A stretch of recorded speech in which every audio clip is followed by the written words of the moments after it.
Resident Evil is a survival horror game developed and published by Capcom in 1996. It is the first game in the Resident Evil franchise and paved the way for all survival horror games to come.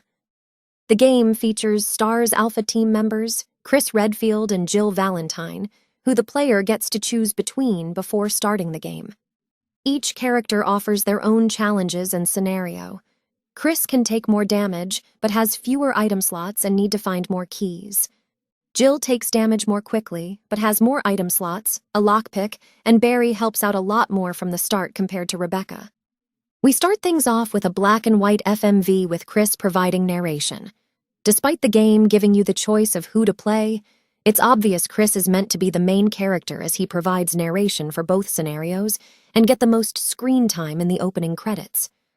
Resident Evil primarily takes place inside the Spencer Mansion, a mansion found in the middle of Raccoon Forest that the team enters for shelter.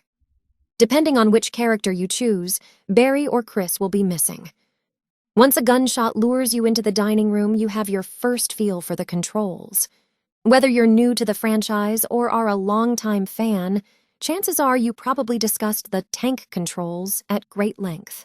For those who don't know, tank controls is a term used when a game doesn't allow the player's character to move forward and turn at the same time.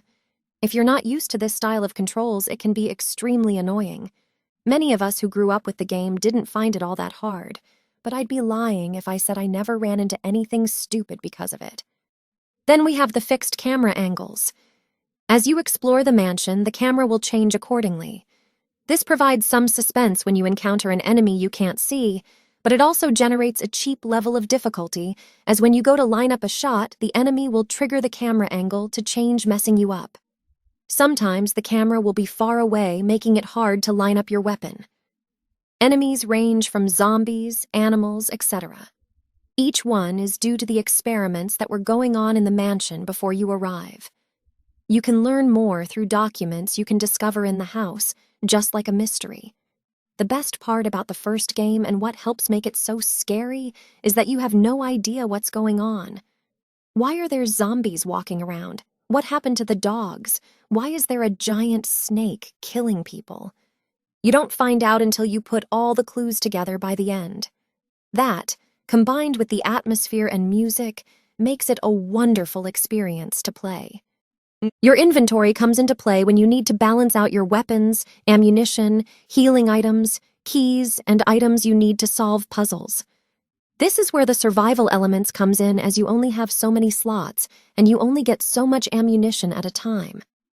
Even ink ribbons that are used to save your process are in short supply, so you need to use them sparingly or it can come back to bite you, pardon the pun.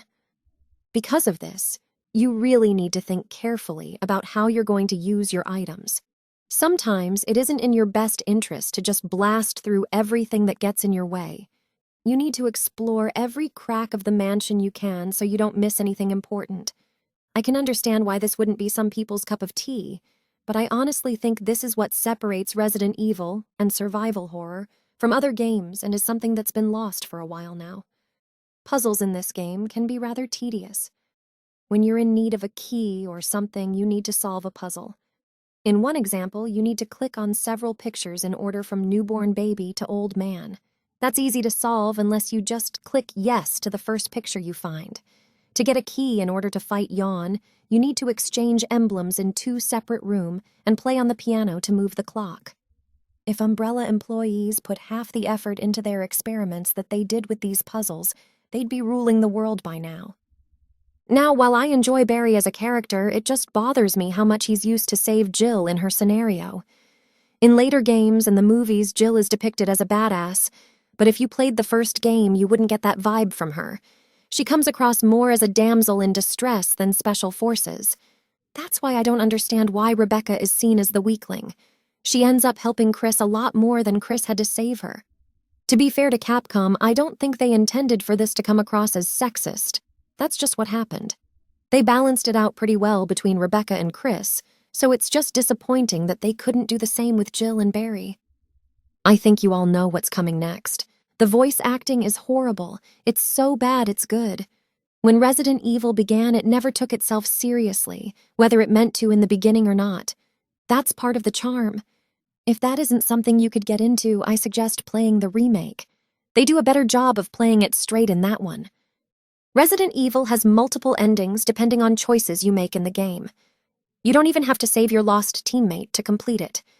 Several FMVs were recorded to accommodate this, and if the mansion remains intact, the tyrant will survive.